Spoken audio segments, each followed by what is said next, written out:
आगे मैं मुफ्ती साहब बढ़ता हूँ कि एक जैसे बिस्मिल्लाहिर्रहमानिर्रहीम के अगर हम ये कहें तो उसमें कहा जाता है कि अल्लाह ताला रहमान और रहीम है, और अल्लाह ताला के जो 99 नाम है उसमें रहमान और रहीम भी आता है।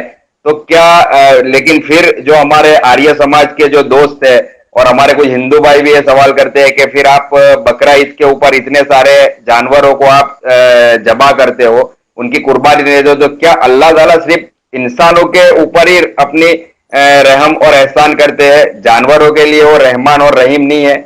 तो इस पे आप थोड़ी वजाहत करें।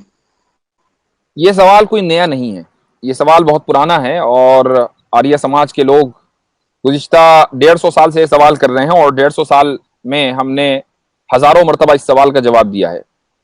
इसीलिए इस सवाल का जवाब मेरे पास एक नहीं है बल्कि 5 है, ठीक है। और उसके लिए थोड़ा सा मुझे वक्त दरकार होगा इन 5 जवाबों को मुख्तसरन बयान करने में, ठीक है जी। सबसे पहली बात तो ये समझिए कि हम अगर जानवरों को बगैर किसी अल्लाह ताला की इजाजत के, बगैर अल्लाह ताला की, बगैर जो कि मालिकुल मुल्क है, पूरी कायनात का मालिक है, उसकी इजाजत के बगैर अगर हम जानवरों को सताएं तब तो वाकई जुल्म हो। लेकिन जब हम अल्लाह को, परमेश्वर को मालिकुल मुल्क मानते हैं, यानी इस पूरी कायनात का मालिक मानते हैं, तो कायनात के अंदर तो जानवर भी तो आ गए ना, तो जानवरों का भी मालिक है।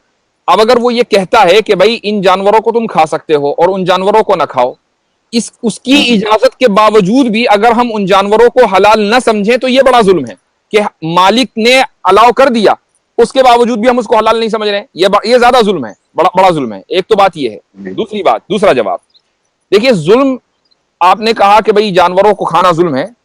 जुल्म के मुख्तलिफ दर्जात हैं, ठीक है, कम दर्जे का जुल्म, ज्यादा बड़े दर्जे का जुल्म, लेकिन जुल्म होने में सब चीजें सब बराबर के शरीक होते हैं। मिसाल लीजिए, अगर आपके नजदीक जानवर को काटना और उसको खाना जुल्म है, तो फिर भाई जानवर के ऊपर सवारी करना भी जुल्म है। क्योंकि आप जानवर से पूछ के नहीं बैठते उसकी पीठ के ऊपर कि जी जनाब मैं आपकी पीठ के ऊपर सवारी कर सकता हूं कि नहीं, और वो सर हिलाकर जवाब देता हो कि हाँ जी बैठ जाओ। ऐसा नहीं होता।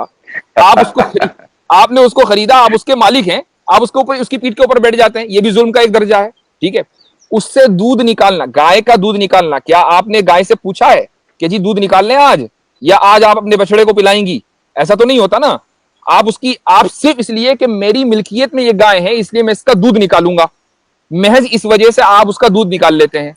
ये भी एक जुल्म है, क्योंकि जो चीज उसने आप, यानी मैं आपसे कोई चीज आपकी इजाजत के बगैर ले लूं तो क्या ये नहीं कहा जाएगा कि मैंने आपके ऊपर जुल्म किया? और आप जो है गाय का दूध उसकी इजाजत के बगैर ले रहे हैं, ये भी जुल्म का एक दर्जा है। तो ऐसे ही अगर गोश्त खाना या किसी जानवर को हलाल करना, जिबा करना, अगर ये जुल्म है तो ये भी सारे जुल्म हैं, क्योंकि ये बगैर इजाजत के आप जानवर की इजाजत के बगैर करते हैं।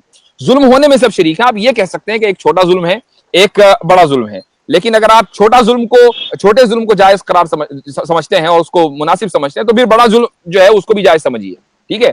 आगे चलिए, मिसाल के तौर पर तीसरा जो जवाब है वो ये है कि हम बहुत आसानी के साथ इस बात को नॉर्मल समझते हैं कि जानवर की पीठ के ऊपर हम सवार हों, लेकिन जब हम जानवर के ऊपर सवार होते हैं ना, तो जानवर का जो जिस्म है वो हमारे जिस्म की सवारी बनता है, ठीक है। लेकिन अगर हम उसी जानवर को मसलन हलाल करें, जिबा करें और उसको खा लें, अब जो उसका गोश्त है वो हमारी रूह की सवारी बनता है, ठीक है। जब तक कि हमने उसको नहीं खाया वो हमारे जिस्म की सवारी है, जब हमने उसको खा लिया अब वो हमारे रूह की सवारी है।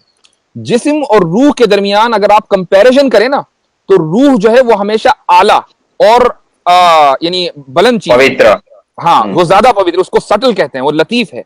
और जो जिस्म है वो एक अदना दर्जे का है। यही वजह है कि रूह जल्दी गंदगी कबूल नहीं करती, लेकिन जिस्म जो है रोजाना गंदा होता है।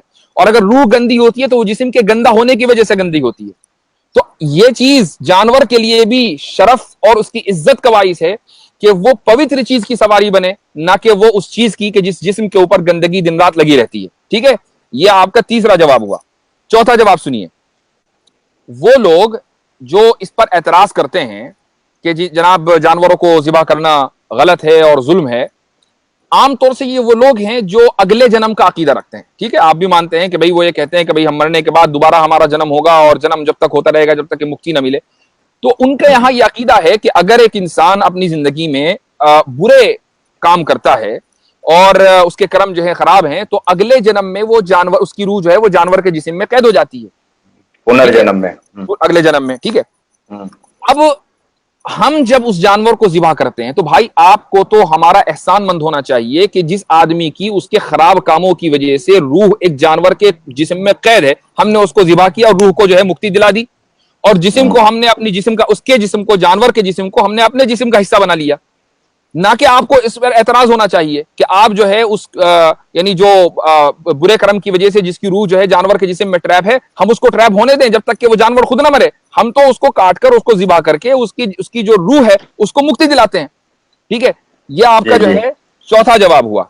अब पांचवा जवाब वो सुनिए कि अल्लाह ताला ने इंसान के जिस्म में कोई भी चीज बिला जरूरत नहीं बनाई है। परमेश्वर ने, सुप्रीम बीइंग ने हमारे जिस्म में, इंसान के जिस्म में या जानवर के जिस्म में कोई भी चीज बिला जरूरत नहीं बनाई है। हर चीज हिकमत की वजह से, जरूरत की वजह से बनाई गई है। हमारी दो आंखें हैं इसलिए कि हमें जरूरत है, हमारे दो कान हैं इसलिए कि हमें जरूरत है, हमारी एक नाक है इसलिए हमें एक ही नाक की जरूरत है, ठीक है। इसी तरीके से इंसान के आप दांतों का स्ट्रक्चर देखिए कि दांतों के स्ट्रक्चर में आपके फ्लैट दांत भी आते हैं और नोकीले दांत भी आते हैं। ये इस बात की दलील है कि इंसान को इसलिए बनाया गया है ताकि वो गोश्त भी खाए और सब्जी और फल भी खाए, दोनों चीजें खाने के लिए। और जो दरिंदे हैं उनके अंदर सिर्फ नोकीले दांत हैं, और जो जनाब आपकी गाय, भैंसे और बकरियां हैं उनके अंदर सिर्फ फ्लैट दांत हैं।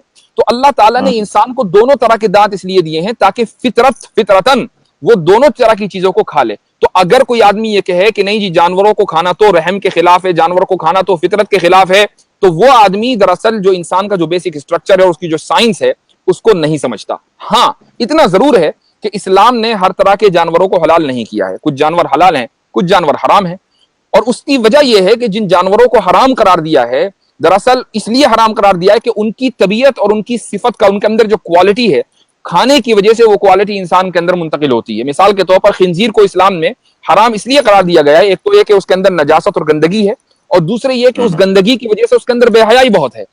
गोरे जो लोग हैं, जो गोरे अंग्रेज हैं, उनके अंदर बेहयाई इतनी क्यों होती है? इस कदर बेहयाई के इतना, यानी इंडिया के जो मूवी इंडस्ट्री है वो भी पीछा करते करते थक गई लेकिन वहां तक पहुंची नहीं पाती। वो बेहयाई में इतना आगे निकले हुए हैं वेस्टर्न्स। उसकी वजह यह है कि दिन रात की उनकी खुराक जो है वो खिंजीर है। उस बेहयाई की वजह से इंसान के अंदर बेहयाई आती है, इसलिए इस्लाम ने सुअर को, खिंजीर को मुसलमानों के लिए जायज करार नहीं दिया। इसी तरीके से जो दरिंदे हैं उनको जायज इसलिए करार नहीं दिया चूंकि दरिंदों के अंदर जो सिफत है वो है बद अखलाकी और खुदगर्जी। अगर दरिंदे को भूख लगेगी तो वो सामने वाले को मारने में 2 मिनट नहीं लगाएगा। सामने वाले जानवर को, उसको सिर्फ भूख लगने की देर है, वो खुद गर्ज है। इसलिए दरिंदों को और खिंजीर को इस्लाम में इंसान के लिए जायज करार नहीं दिया गया है। हाँ, जिन जानवरों के अंदर ऐसी सिफात नहीं है उन जानवरों को हलाल करार दिया गया है। ये एक बुनियादी सी कॉन्सेप्ट है इस्लाम का। अगर इस कॉन्सेप्ट को आप समझ लेंगे तो कोई एतराज नहीं होगा, कोई आदमी एतराज नहीं करेगा कि अल्लाह ताला ने जानवरों को हलाल करके उनके ऊपर तो रहम नहीं किया, बल्कि उनके ऊपर रहम किया है, इसीलिए हलाल किया है।